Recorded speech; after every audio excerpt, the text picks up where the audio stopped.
નમસ્કાર દર્શક મિત્રો, લોકમત ન્યૂઝ ચેનલમાં હું ભૂમિ મહેતા આપનું હાર્દિક સ્વાગત કરું છું। વડતાલ સંપ્રદાયના વાડી સ્વામી નારાયણ મંદિરના જગત પાવન સ્વામી પર દુષ્કર્મનો આરોપ યુવતીએ લગાવી વાડી પોલીસ મથકે વડતાલ સ્વામિનારાયણ સંપ્રદાયના જગત પાવન સ્વામી સામે દુષ્કર્મની ફરિયાદ નોંધાવી છે।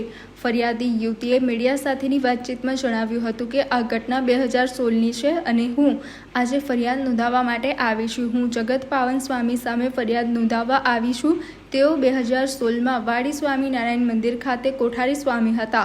યુવતીએ જણાવ્યું કે 2014થી અમે દર્શન કરવા માટે જતા હતા અને 2016માં એક દિવસ રાતે મારા ફોનમાં એક ફોન આવ્યો હતો, જેમાં ફોન કરનાર વ્યક્તિએ પોતાનું નામ જગત પાવન સ્વામી જણાવ્યું હતું। જે બાદ તેઓ દરરોજ ફોન કરતા હતા અને ફોન પર અભદ્ર વાતો કરતા હતા।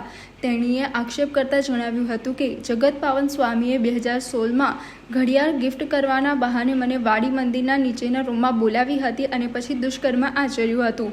આ દરમિયાન મને તેઓએ ધમકી આપી હતી કે તું કોઈને કહીશ તો તારા પરિવારને જાનથી મારી નાખીશ।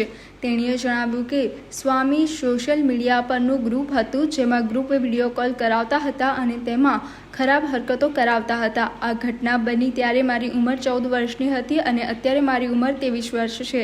2016માં ઉંમર નાની હોવાથી કોઈએ મારી વાતને ગંભીરતાથી લીધી ન હતી। મારી એક જ માંગ છે કે જવાબદાર સામે કડકમાં કડક પગલાં કાર્યવાહી થાય અને મારી જેમ અન્ય કોઈ યુવતી આમનો ભોગ ન બને।